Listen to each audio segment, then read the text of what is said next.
Hello দর্শক, welcome back to my channel. আজকের পর্বে শেয়ার করব খুবই ইউনিক একটি রেসিপি।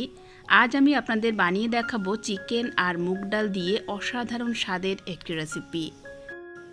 আশা করি এই নতুনত্ব রেসিপিটি আপনাদের সবার খুব ভালো লাগবে। ভালো লাগলে প্লিজ একটি লাইক দিতে ভুলবেন না, শেয়ার করবেন আর সেই সাথে চ্যানেলটিকে সাবস্ক্রাইব করে রাখবেন। এখন চলে যাচ্ছে মূল রেসিপিতে। এখানে আমি রেসিপিটি বানানোর জন্য আমি 500 গ্রামের মতো চিকেন নিয়েছি। চিকেনগুলো একটু বড় সাইজ করে কেটে নিয়েছি। আর এখানে হাফ কাপ পরিমাণ নিয়েছি মুগ ডাল। এবার আমি এই মুগ ডালগুলোকে ভালো করে ধুয়ে নিয়ে হালকা করে একটু ভেজে বয়েল করে নেব।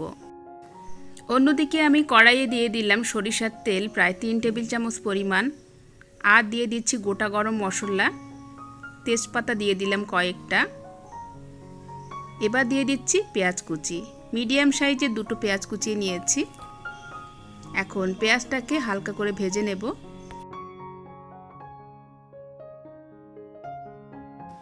তো এখানে পেঁয়াজটাকে আমি হালকা ভেজে নিয়েছি, খুব বেশি ব্রাউন কালার করে কিন্তু ভাজিনি, জাস্ট হালকা করে একটু ভেজে নিয়েছি।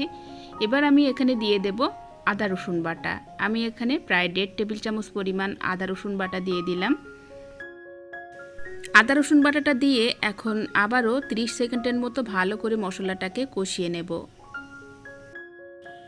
মশলাটা এভাবে ভালো করে কষিয়ে নিলাম আর মশলার কালারটাও কিন্তু একটু চেঞ্জ হয়ে গেছে।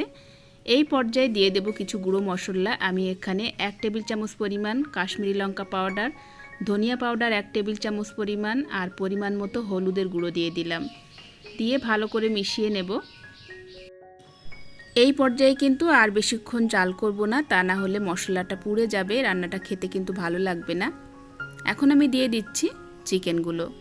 চিকেনটা দিয়ে এখন ভালো করে এটা মিশিয়ে নিতে হবে এবং প্রায় 2 থেকে 3 মিনিট ধরে কষিয়ে নিতে হবে।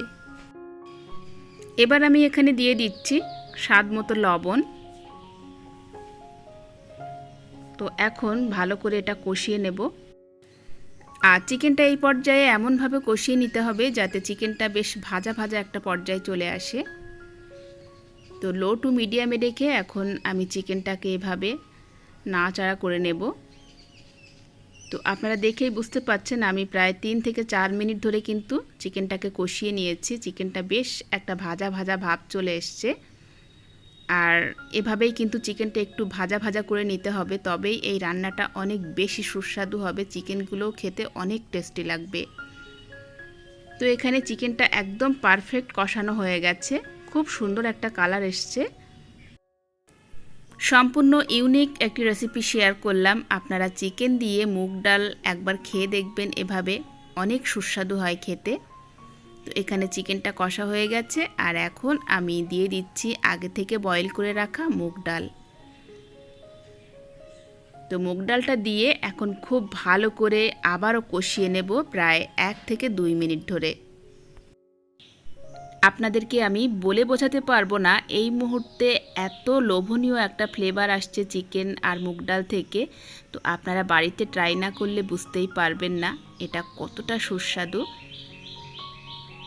তো এখানে আমি প্রায় 1 থেকে 2 মিনিট ধরে কিন্তু খুব ভালো করে কষিয়ে নিয়েছি। আর চিকেনের সাথে মুগ ডালটা একদম মাখো মাখো হয়ে গেছে। আপনারা চাইলে কিন্তু এখানে এই পর্যায়ে কোনো রকম পানি অ্যাড না করে এভাবে মাখো মাখো পর্যায়ে কিন্তু নামিয়ে নিতে পারেন। সেক্ষেত্রে এটা রুটি পরোটার সাথে জাস্ট জমে যাবে। তবে আমি এটা ভাত দিয়ে পরিবেশন করব, সেজন্য অল্প একটু গরম পানি এখানে অ্যাড করলাম, প্রায় হাফ কাপ পরিমাণ।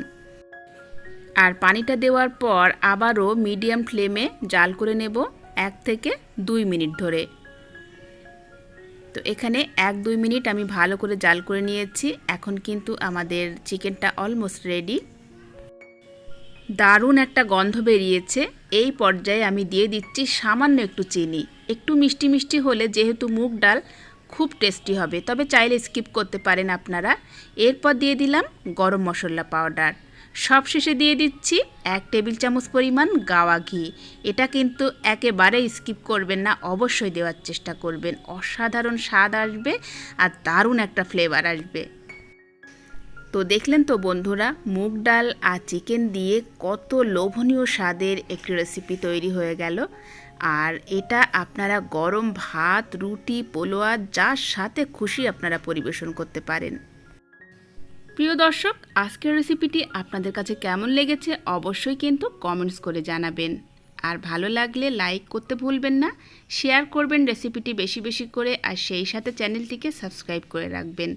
যারা অলরেডি সাবস্ক্রাইব করে আছেন তাদেরকে অসংখ্য ধন্যবাদ জানিয়ে আজকের পর্ব থেকে বিদায় নিচ্ছি। সবাই ভালো থাকবেন, ফিরে আসবো আগামী পর্বে নতুন রেসিপি নিয়ে। আল্লাহ হাফেজ।